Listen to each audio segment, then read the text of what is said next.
અમદાવાદનો વિવાદિત હાટકેશ્વર બ્રિજ કે જેને તોડીને હવે ફરી બનાવાશે। મહાનગરપાલિકાના સ્ટેન્ડિંગ ચેરમેન દેવાંગ દાણીએ તેની માહિતી આપી છે। તેમણે કહ્યું કે આગામી સમયમાં બ્રિજ તોડીને નવો બનાવાશે અને તેનો કુલ ખર્ચ 52 કરોડ છે। તોડવાનો ખર્ચ 7 થી 8 કરોડનો ગણવાનો, એટલે નવો બ્રિજ બનાવવાનો ખર્ચ 44 કરોડ જેટલો થશે તેવું તેમણે કહ્યું। ઉમેર્યું હતું કે જે કંપનીએ બ્રિજ બનાવ્યો હતો તેની પાસેથી ખર્ચ વસૂલાશે। મનપા પર કોઈ પણ પ્રકારનું ભારણ નહીં આવે। વિપક્ષ દ્વારા કરાયેલા આક્ષેપ તદ્દન પાયાવિહોણા હોવાનું તેમણે કહ્યું। હાટકેશ્વરની અંદર આ નવો બ્રિજ તોડીને બનાવવામાં આવશે। જે બનાવ બાબતે વિપક્ષો દ્વારા જે કરવામાં આવે છે આક્ષેપ, એ તદ્દન પાયાવિહોણા છે।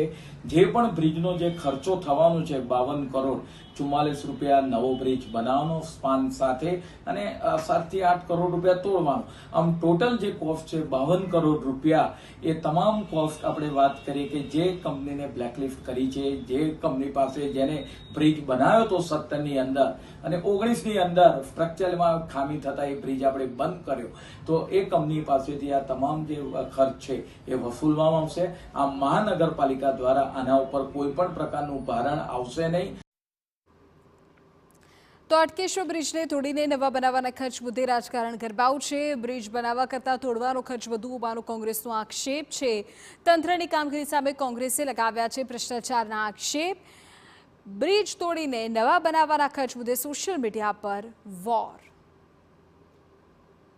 કે ભાજપાના શાસનમાં ભ્રષ્ટાચારના બેનમૂન સમાન જે હાટકેશ્વર બ્રિજ મુદ્દે ગૃહ રાજ્યમંત્રી શ્રી ટ્વીટ કરવાને બદલે હકીકતમાં સ્વીકાર કરે કે આ ભાજપાના પાપે શહેરી નાગરિકોના પૈસા પાણીમાં ગયા છે, એનું ફરીથી સ્વીકાર કરે। કમલમના કૌભાંડોના કારણે આ અવ્યવસ્થા અને અરાજકતા ઊભી થઈ, જેનો ભોગ પણ શહેરી નાગરિકો બન્યા। એટલે કોંગ્રેસ ઉપર આક્ષેપ કરવાને બદલે જેને જૂઠાણા ફેરવાનું જેને માટે છે, જોરથી બોલવું, જૂઠું બોલવું, વારંવાર બોલવું, એ ભાજપા પોતાના સર્ટિફિકેટની જાળવણી કરે અને શહેરી નાગરિકોને ભ્રષ્ટ શાસનમાંથી મુક્તિ આપે, તો જ શહેરી નાગરિકોને ન્યાય મળશે અને સુવિધા મળશે। હાટકેશ્વર બ્રિજ મુદ્દે કોંગ્રેસના ટ્વીટ પર હવે રાજ્ય પ્રધાનનો જવાબ।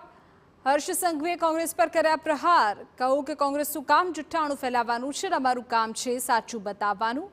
હર્ષ સંઘવીએ કહ્યું કે કોંગ્રેસે જુઠ્ઠી ગેંગ છે।